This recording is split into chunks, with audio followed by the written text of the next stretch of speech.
அதிகாரம் 9. சாக்கு உடை அணிந்து புழுதியை தங்கள் மேல் பூசிக்கொண்டு நோன்பிருக்குமாறு அம்மாதத்தின் 24ஆம் நாளன்று மக்கள் ஒன்று கூடி வந்தார்கள். இஸ்ரேல் இனத்தார் வேற்றினத்தார் எல்லாரிடமிருந்தும் பிரிந்து நின்றனர். எழுந்து நின்று தங்கள் பாவங்களையும் தங்கள் முன்னோரின் அக்கிரமங்களையும் அறிக்கையிட்டனர்.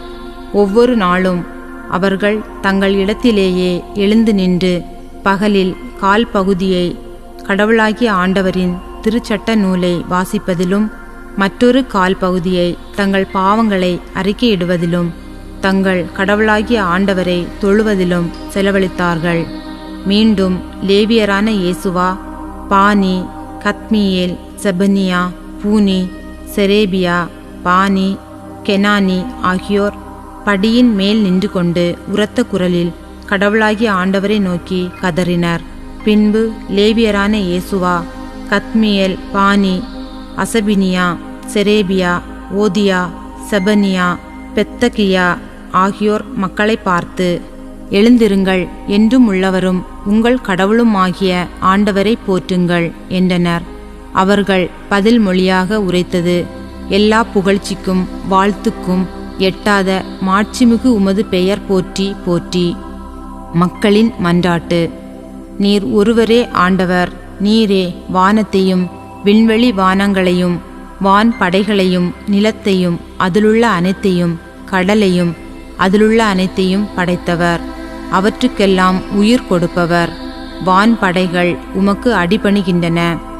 ஆபிராமை தேர்ந்தெடுத்து ஊர் என்ற கல்தேயர்களின் நகரினின்று வெளிக்கொணர்ந்து அவர் பெயரை ஆபிரகாம் என்று மாற்றி அமைத்த கடவுளாகிய ஆண்டவர் நீரே. உம்மீது பற்று கொண்ட அவருடைய இதயத்தை கண்டீர். கானானியர், இத்தியர், எமோரியர், பெரிசியர், எபூசியர், கிர்காசியர் ஆகியோரின் நாட்டை அவருடைய வழிமரபினருக்கு தருவதாக அவரோடு உடன்படிக்கை செய்தீர். நீர் நீதி உள்ளவர், எனவே உம் வார்த்தைகளை நிறைவேற்றினீர். எகிப்தில் வாழ்ந்த எங்கள் மூதாதையரின் துன்பத்தை கண்ணோக்கினீர். செங்கடலில் அவர்களின் கூக்குரலுக்கு செவி சாய்த்தீர். பார்வோனுக்கும் அவனுடைய அலுவலர்கள் எல்லாருக்கும் அவனது நாட்டின் அனைத்து மக்களுக்கும் எதிராக அடையாளங்களையும் அருஞ்செயல்களையும் செய்தீர்.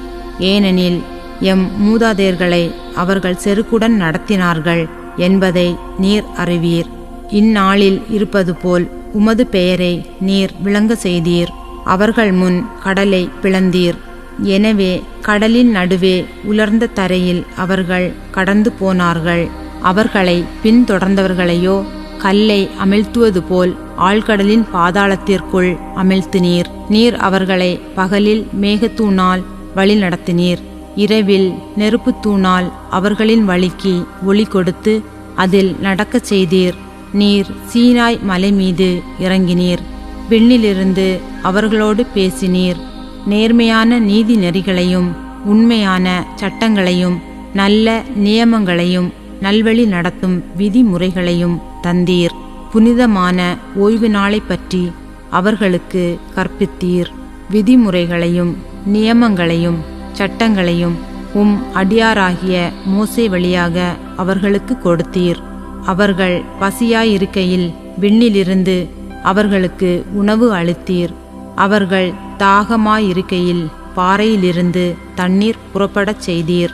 நீர் அவர்களுக்கு கொடுப்பதாக வாக்களித்திருந்த நாட்டை அடைந்து அதை அவர்கள் உரிமையாக்கி கொள்ளுமாறு பணித்தீர். ஆனால் அவர்களும் எங்கள் முன்னோரும் செருக்குடன் நடந்து வணங்கா கழுத்தினராகி உம்முடைய விதிமுறைகளுக்கு செவி கொடுக்கவில்லை. அவர்கள் செவி கொடுக்க மறுத்ததுமல்லாமல் நீர் அவர்களிடம் செய்திருந்த உம் அருஞ்செயல்களை நினைத்து பார்க்கவுமில்லை.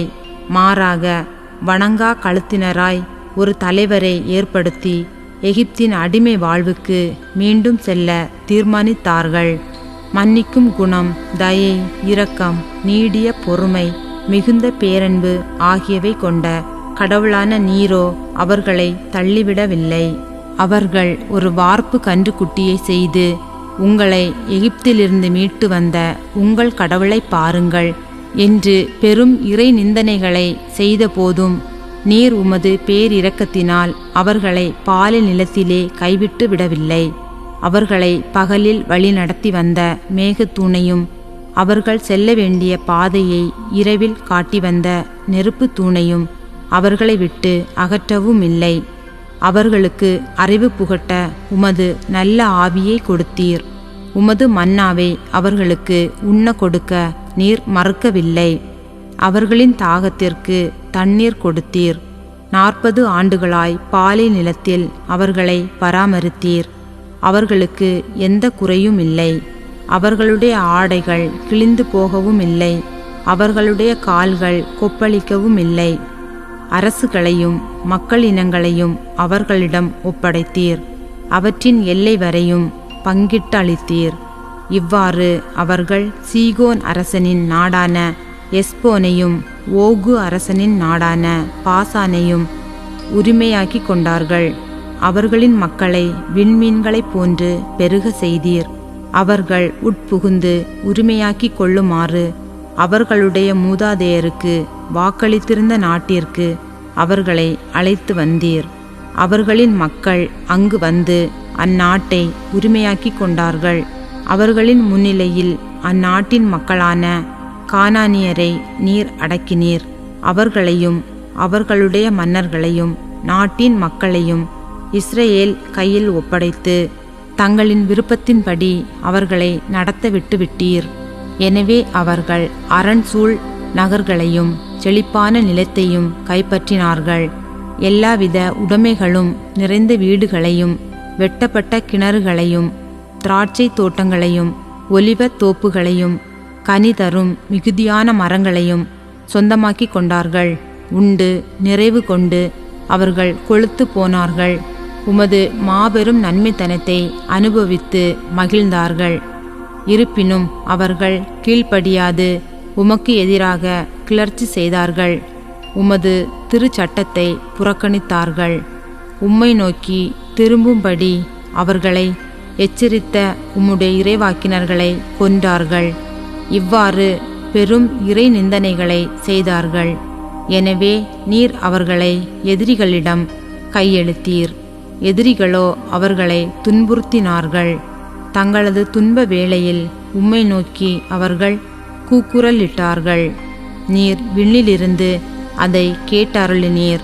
அளவு கடந்த உமது இரக்கத்தினால் அவர்களுக்கு மீட்பர்களை அனுப்பினீர். அவர்களும் எதிரிகளிடமிருந்து அவர்களை விடுவித்தார்கள். அவர்கள் அமைதி கண்ட பின்னர் உமது திருமுன் மீண்டும் தீயது செய்ய தலைப்பட்டார்கள். நீர் அவர்களை அவர்களின் எதிரிகளிடம் கையெழுத்தீர். எதிரிகள் அவர்களை அடக்கி ஆண்டார்கள். எனவே அவர்கள் மீண்டும் உம்மிடம் கூக்குரலிட்டார்கள். நீரோ விண்ணிலிருந்து செவிசாய்த்து உமது பேரிரக்கத்தின்படி பலமுறை அவர்களுக்கு விடுதலை அளித்தீர். உமது திருச்சட்டத்துக்கு திரும்பி வர அவர்களை நீர் எச்சரித்தீர். அவர்களோ செருக்குற்றவர்களாய் உம்முடைய விதிமுறைகளுக்கு செவிசாய்க்காமல் உம்முடைய நீதி நெறிகளுக்கு எதிராக பாவம் செய்தார்கள். அந்த நீதி நெறிகளை கடைபிடித்தால்தான் அவர்கள் வாழ்வு பெற முடியும். இருப்பினும் அவர்கள் பிடிவாதமாக உம்மை புறக்கணித்தார்கள். வணங்கா கழுத்தினராய் அடிபணிய மறுத்தார்கள். நீரோ பல்லாண்டுகளாய் அவர்கள் மேல் பொறுமையாயிருந்தீர். இறைவாக்கினர் மூலம் உமது ஆவியால் அவர்களை எச்சரித்து வந்தீர். இருப்பினும் அவர்கள் செவிசாய்க்கவில்லை. எனவே நாடுகளின் மக்களுக்கு அவர்களை கையெழுத்தீர். ஆயினும் உமது பேரிரக்கத்தின் பொருட்டு நீர் அவர்களை அழித்துவிடவும் இல்லை, கைவிட்டுவிடவும் இல்லை. ஏனெனில் நீரே கனிவும் கருணையும் உள்ள கடவுள்.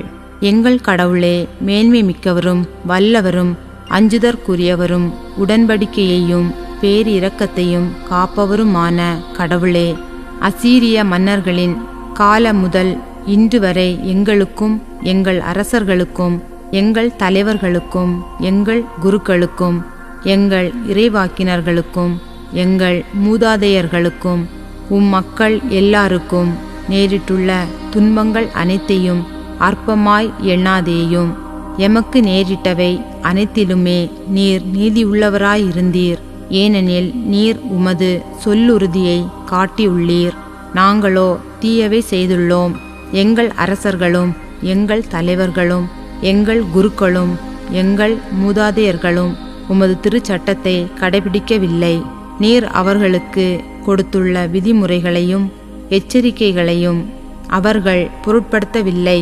உமது நல்லுள்ளத்திற்கேற்ப நீர் அவர்களுக்கு தந்துள்ள நாட்டிலும் பரந்த செழிப்பான நிலத்திலும் அவர்கள் உமக்கு ஊழியம் செய்யவுமில்லை.